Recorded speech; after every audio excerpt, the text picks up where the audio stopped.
Hello, everyone, and welcome to the Amateur Commentator. This is a F1 segment, and after the great race at Miami, here we are at Spain. Hi, Somit. Welcome to this F1 podcast. Hi, Anshul. Great to be here. So, before we move ahead, I would request everyone to please like, subscribe our channel, and write to us in terms of what additional things you would like us to talk about. So, Somit, please, let's start in terms of the overview. What do you think about the overall qualification session for this Barcelona Grand Prix? Well, it looked like Charles Leclerc may not put a Q3 qualifying time, but at the end, he not just put in a time, but he topped the charts. So that was his fourth pole, I believe, in 6 races now. Max Verstappen had a power loss at the end, almost at the end of the FQ3, and couldn't challenge Leclerc's timing. Sainz had a good day at his home Grand Prix. George Russell, again, not surprisingly, he has been one of the most consistent drivers, rounded off the top 2 rows. And then we had Perez and Hamilton. We have both the Haas in the first 5 grids, so that's again another interesting thing. First time, I guess, since 2019 that both of them got into Q3. How they got into it is kind of a bit interesting. Valtteri Bottas kept his promising start to the season in his Alfa Romeo. So yeah, that's kind of it. Daniel Ricciardo rounded off the top 10. One of the McLarens getting into Q3. Sure. Yeah. So let's start with probably the most talked about team this week, Mercedes. They are looking very good. So throughout the weekend, they have been consistent in terms of the pace, and they have been thereabout in terms of top 3, top 4. What do you make of the upgrades which Mercedes have brought to this weekend in Barcelona? And do you feel that they are someone who can, compete for the podium finish tomorrow? It's not impossible, but I still feel that Red Bull and Ferrari are much better cars than the Mercs. But saying that, George Russell has been quite consistent. If he starts well, he's in the second row. If he makes a good start, anything is possible. Hamilton looked to be back in his elements. Not a great, I would say, qualifying. He's not in the first row, but yet it looks an improvement over what has happened over the course of the season. I think Mercedes are still the third best car in the grid. I think there is still some difference between them and Ferrari and Red Bull. The pace, they are certainly better than the rest of the grid, but I still feel that they still have a long way to go. Maybe another upgrade mid-season may bring them closer, but right now I actually would say that I don't see them finishing in the podium. I agree on a lot of the points. The most important thing for Mercedes was the proposing effect, which was very much visible. That is something which they have been able to rectify, and the car especially, it was visibly much more faster. So I'll not completely discard them from the podium finish, because what we have seen is the Red Bull is not so much consistent in terms of keeping their cars throughout the race. So yeah, you talked about Haas as well. This is one of the better weekends for Haas, and they now also have a car which is much more competitive. How do you rate in terms of the performance of Schumacher and Magnussen? And you also talked about in terms of how Schumacher was able to get that 10th position where the lap of Norris was deleted. Yes, they complained it to the race director, but that was not something which they were able to overturn. Take us through the whole incident, and what's your take on the performance of Haas? I think Norris was a bit unlucky. I think it was a marginal call. Yes, he was off track, so I think deleting that time technically might be the correct thing to do. But he was mighty unlucky. Saying that, even if Mick Schumacher would have finished 11th, that would have been a good qualification for the Haas team. Kevin Magnussen has shown since he was called from vacation to take the seat of Nikita Mazepin that he still is a damn good Formula One driver, and over the course of one lap in qualifying, he is pretty good, and he put in a great time. Schumacher seems to be improving. It looks like he has overcame the ghost of Saudi Arabia, I would say, because that was a pretty bad accident that he faced.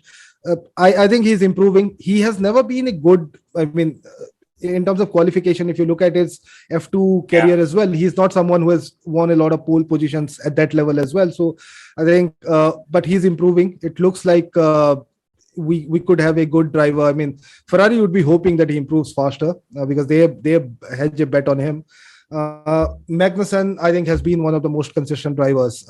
Considering the kind of car that he has, he has got great pace, and much like Valtteri Bottas, his qualifications have been great throughout the season. So I'm hoping that they get into the points. They have been scoring good points over the last 5 races as well.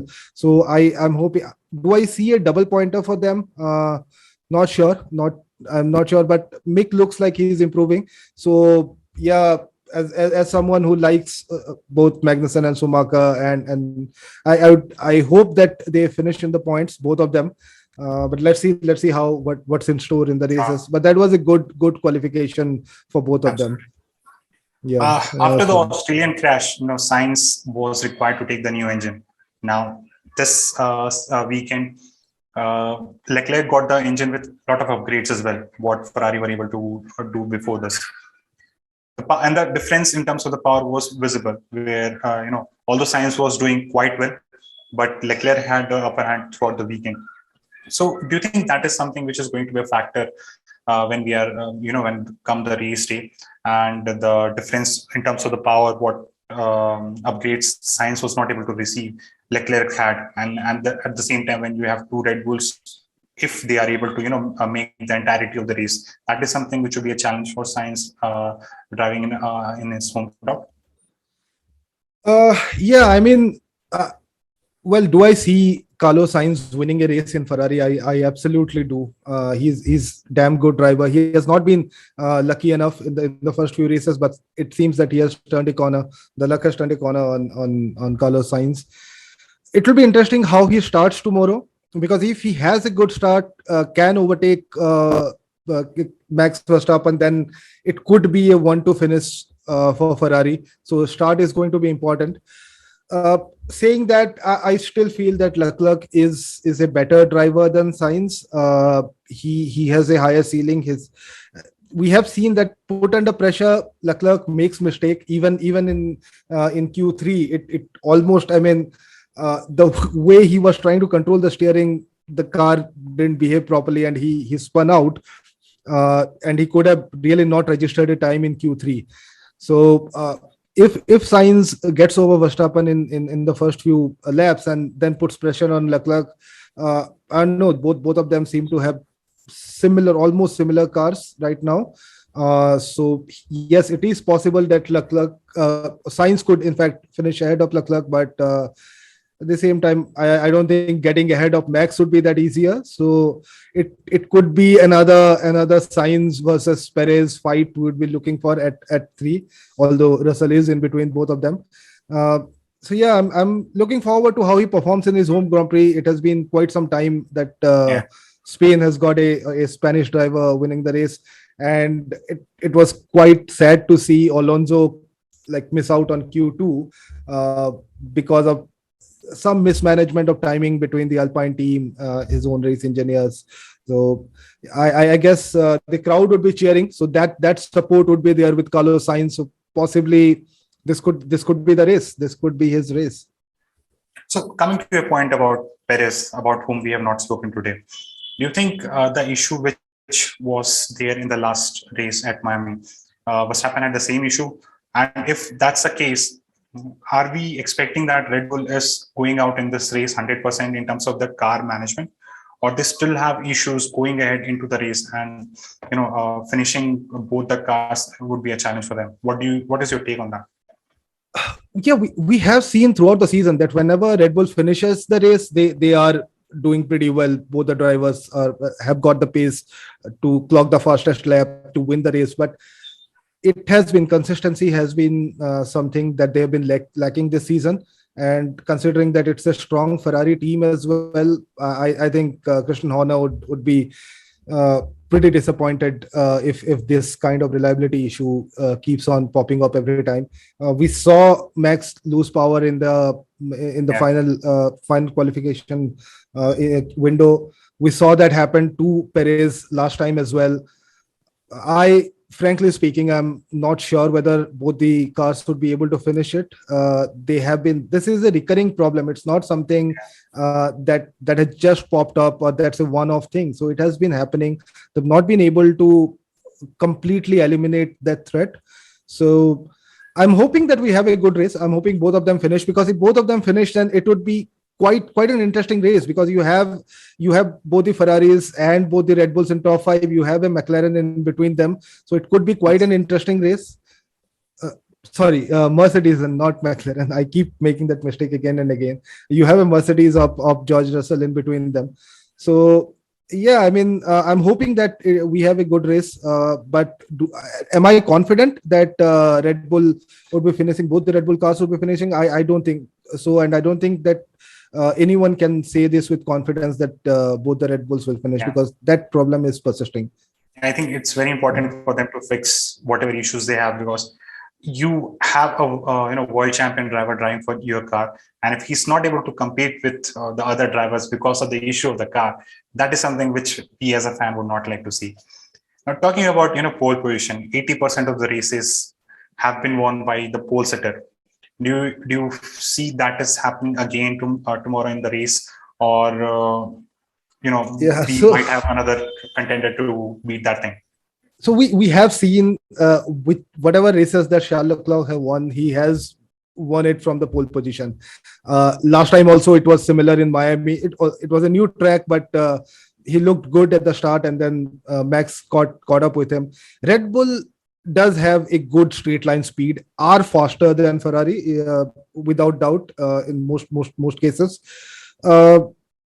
But yeah, Barcelona is one track where overtaking is difficult. But if you would hedge your bet on one person to overtake even in Barcelona, it would be Max Verstappen. If you want one person to win from second position, it is Max Verstappen. So I'm hoping that Leclerc does well.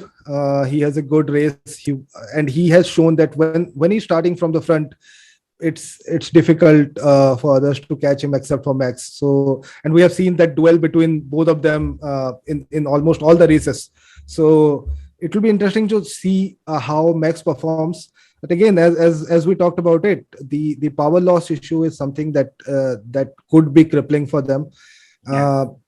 It's an old track. Barcelona races have been going on here since I started watching the race, and even before that. So everyone knows the layout and everything. So I don't think this is anyone will face the Miami kind of problem where you were unsure of the track. But saying that, it's about the car and its reliability. If the car performs up to the mark, you could bet on Max overtaking Charles Leclerc. So finally, what's your take in terms of who would be the contender for the podiums? Yeah, I would like to say that I'd like to see both the Ferraris finish top two, but I think Max would have other ideas. I see two Ferraris and one Red Bull, but I don't know the order. It could well be Miami Redux again, but I'm hoping that Leclerc has a good race. He finishes on top. Safest bet would be first Charles, second Max, and third Carlos Sainz in his home Grand Prix. Sure. I think I'll go the other way around.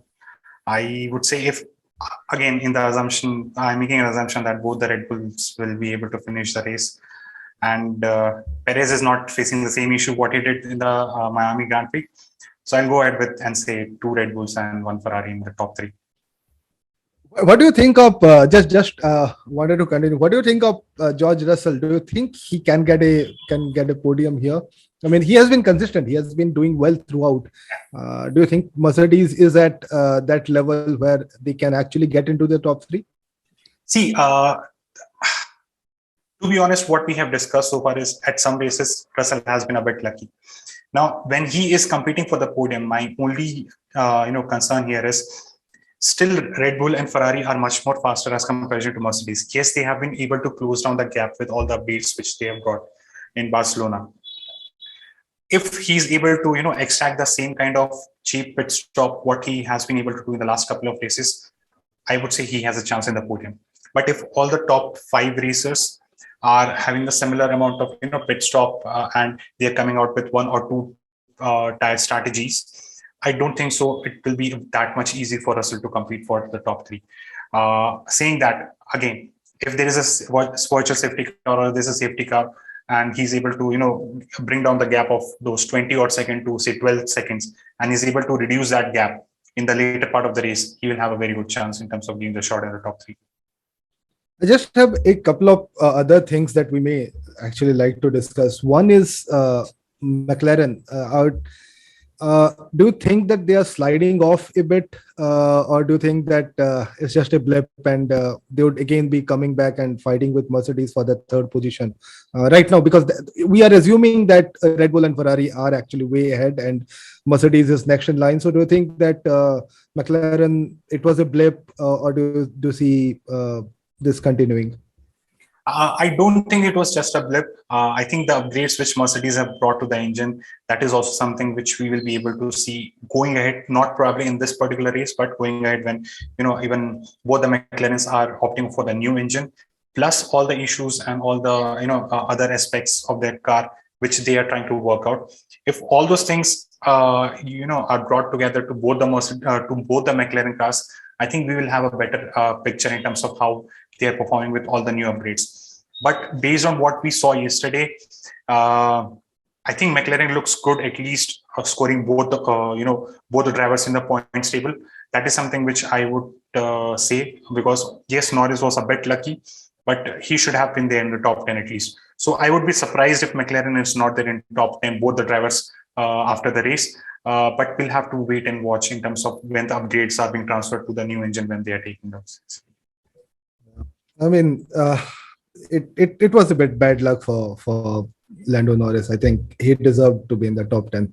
The car was much faster than at least Mick Schumacher, so he could have made it to the top 10. So yeah, that's kind of it. I just hope that Valtteri Bottas also has a good race, because he is another one who keeps popping on into Q3. He has had a record of sorts which got broken, but again he is in Q3 this time as well. He's in the 4th row. So any predictions on that? Because I know that both of us like how Valtteri Bottas drives, and we like Bottas as a racer. What do you think of his chances? I think he'll have to make 0 mistakes, because yes, Bottas is a good driver and he has a much better Alfa Romeo as comparison to last few years, and this is much more competitive, but he's making too many mistakes, I would say. Yes, he's there in the Q3 most of the times, but come the race day, he has made mistakes which had cost him a couple of positions, whether it may be Miami or whether it may be Australia. But yeah, he need to make lesser mistakes. At this point of time, I think he is very much in contention with probably 5th or 6th or 7th position, but he needs to go up the charts, and he will be able to do that only if he has a flawless race. So that is something which I'm expecting to see from Bottas coming the race day. Yeah, and considering that he's just behind Lewis Hamilton, it would be interesting to see what kind of start they have. Yeah, so that's it. I guess from our side, looking forward to the main race. I believe we are going to get another cracking race at Barcelona. It is CLC versus Max yet again, both of them starting in the top row. So thank you all for watching. I just would request everyone again to kindly like, share, and subscribe. And let's just see what happens in Barcelona tomorrow. Thank you, everyone. Thank you.